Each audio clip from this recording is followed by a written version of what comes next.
दोस्तों नमस्कार। आज है 31 मई 2026 और चलिए शुरू करते हैं करेंट अफेयर्स के मोस्ट इम्पोर्टेंट क्वेश्चन। तो चलिए यह है question number 1। World tobacco days कब 2026 की थीम क्या है और यह दिवस कब मनाया जाता है? तो इसका सही ऑप्शन है ऑप्शन बी 31 मई को। और इसका थीम था अनमास्किंग द इंडस्ट्रीज डिसेप्शन। इसका डिटेल देखते हैं तो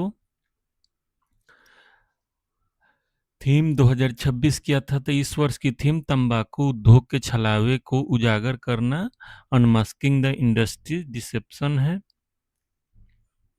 भारतीय प्रदेश क्या है? तो भारत में लगभग 268 मिलियन तंबाकू उपयोगकर्ता है। डब्ल्यूएचओ का एम पावर फ्रेमवर्क और कोटपा 2003 भारत में तंबाकू नियंत्रण के मुख्य वैधानिक आधार हैं। ठीक है, उत्पादन की स्थिति क्या है? तो भारत वर्तमान में विश्व का दूसरे नंबर का सबसे बड़ा तंबाकू उत्पादक और उपभोक्ता देश है। तो हमारा देश दुनिया में दूसरे नंबर पे तंबाकू उत्पादक है और उपभोक्ता भी है सेकंड नंबर का। तो ये इसका डिटेल है। चलिए दूसरा क्वेश्चन। आईपीएल 2026 में वैभव सूर्यवंशी ने किसका रिकॉर्ड तोड़कर एक सीजन में सर्वाधिक सिक्स का रिकॉर्ड बनाया? तो ये क्रिस गेल का 65 सिक्स का रिकॉर्ड इन्होंने तोड़ दिया है। इसका डिटेल यह है कि राजस्थान रॉयल के 15 वर्षीय युवा खिलाड़ी वैभव सूर्यवंशी ने आईपीएल 2026 में क्रिस गेल का रिकॉर्ड तोड़ा। और विस्फोटक पारी क्या है? तो उन्होंने आईपीएल 2026 एलिमिनेटर मुकाबले में मात्र 29 गेंदों में 12 छक्के की मदद से 97 रन की तूफानी पारी खेली थी। और ऐतिहासिक सीजन यह है कि इस सीजन में उन्होंने कुल 65 छक्के लगाए, जो आईपीएल इतिहास में एक नया मील का पत्थर है। ये वैभव सूर्यवंशी। तो ये था इसका डिटेल। तीसरा क्वेश्चन। 131वां संविधान संशोधन विधेयक 2026 डिलिमिटेशन और वुमेन्स रिजर्वेशन लोकसभा में पराजित हुआ, मतलब पास नहीं हुआ। इस बारे में क्या सही है? तो इस बारे में है यह सही कि इस बिल की हार ने साउथर्न स्टेट के सीट्स कम होने की चिंताओं को उजागर किया। तो इसका ये है डिटेल कि लोकसभा सीटों के 543 से बढ़ाकर 850 करने का प्रस्ताव भारत के संघीय संतुलन पर गंभीर बहस छेड़ दी है। और दक्षिणी राज्यों की चिंता क्या है कि 1971 की जनगणना के आधार पर लगा सीटों का फ्रीज हटाने से जनसंख्या नियंत्रण करने वाले दक्षिणी राज्यों को संसद में सीटों का भारी नुकसान होने की आशंका थी।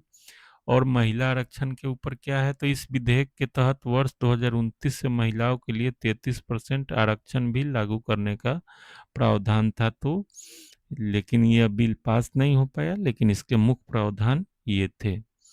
चलिए अभी चौथा क्वेश्चन देखते हैं। तो सुप्रीम कोर्ट कोलेजियम ने सुप्रीम कोर्ट के लिए कितने नए जज की सिफारिश की? इनमें कौन सीनियर एडवोकेट शामिल थे? तो 5 जज की सिफारिश की और सीनियर एडवोकेट भी मोहाना इसमें शामिल थे। तो कोलेजियम की सिफारिशों की वर्तमान मुख्य न्यायाधीश सूर्यकांत के नेतृत्व वाले कोलेजियम ने मंजूरी दी।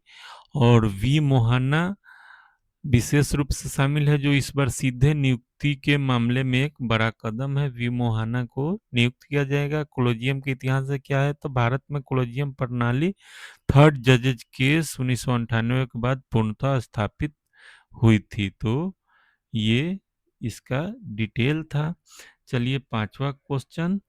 आईपीएल चेयरमैन अरुण धूमल ने आईपीएल के बारे में क्या बड़ी घोषणा की, जो एक्सट्रीम हीट वेव के कारण की जा रही है? तो सितंबर से अक्टूबर में स्थानांतरित करने पर चर्चा हुई है आईपीएल को। तो इसका डिटेल यह देखते हैं।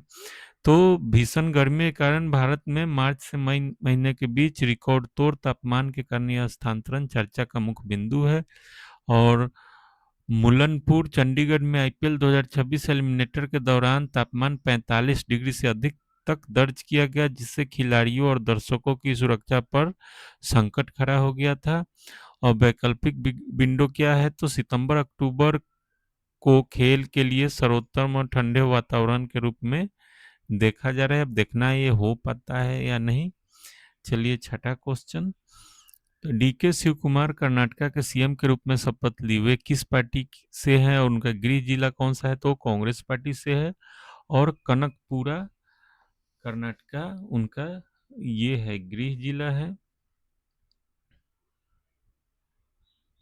जहाँ से वो निर्वाचित हुए हैं। तो सिद्धरामैया के मुख्यमंत्री पद से इस्तीफे के बाद कर्नाटक कांग्रेस के कद्दावर नेता डीके शिव कुमार ने मुख्यमंत्री पद की शपथ ली। पावर शेयरिंग हुआ है। यह परिवर्तन 2023 में कर्नाटक विधानसभा चुनाव जीतने के बाद कांग्रेस के दोनों वरिष्ठ नेताओं के बीच हुए पावर शेयरिंग समझौते के तहत हुआ है। और गृह क्षेत्र वे कर्नाटक के रामनगर जिले के कनकपुरा निर्वाचन क्षेत्र से विधायक है। ये है डीके शिव कुमार, जो अभी कर्नाटक के मुख्यमंत्री है। चलिए सातवां क्वेश्चन। तो वाइस प्रेसिडेंट सीपी राधाकृष्णन ने हाल ही में भारत के संविधान का किस भाषा में अनुवाद अनावरण किया? तो सिंधी में किया गया है ये। इसका डिटेल देखते हैं। तो संविधान के सिद्धांतों को सिंधी भाषी समाज के नागरिकों तक सुलभ कराने की दिशा में यह उपराष्ट्रपति की बड़ी पहल है। 8वीं अनुसूची में दर्ज है। सिंधी भाषा को वर्ष 1967 में 21वें संविधान संशोधन द्वारा संविधान की 8वीं अनुसूची में शामिल किया गया था। और लिपि विशेषता क्या है? तो संविधान की कोई निश्चित एकल लिपि नहीं, सिंधी की कोई निश्चित एकल लिपि नहीं है। इसे मुख्य रूप से देवनागरी और फारसी अरबी दोनों लिपियों में लिखा जाता है। इसका मतलब कोई स्पेशल लिपि नहीं है। चलिए आखिरी क्वेश्चन। राष्ट्रपति द्रौपदी मुर्मू ने हाल ही में न्यू दिल्ली में किस पुरस्कार समारोह की अध्यक्षता की? तो नेशनल हैंडीक्राफ्ट अवार्ड समारोह की अध्यक्षता की। और राष्ट्रपति द्रौपदी मुर्मू ने दिल्ली के विज्ञान भवन में देश के उत्कृष्ट कलाकारों और शिल्पकारों को सम्मानित किया। यह पुरस्कार कपड़ा मंत्रालय द्वारा हस्तशिल्प क्षेत्र में उत्कृष्ट कलाकृति और पारंपरिक धरोहर को संरक्षण के लिए दिया जाता है। और इसका क्षेत्र का महत्व क्या है? तो भारत में 70 लाख हस्तशिल्पकार हैं। इस क्षेत्र का वार्षिक निर्यात लगभग $4 बिलियन है। तो इसे ध्यान में रखिए। ये था आज का ट्यूटोरियल। इसका पीडीएफ लिंक मेरे टेलीग्राम चैनल से डाउनलोड कर सकते हैं, या इसको स्कैन करें और डाउनलोड करें।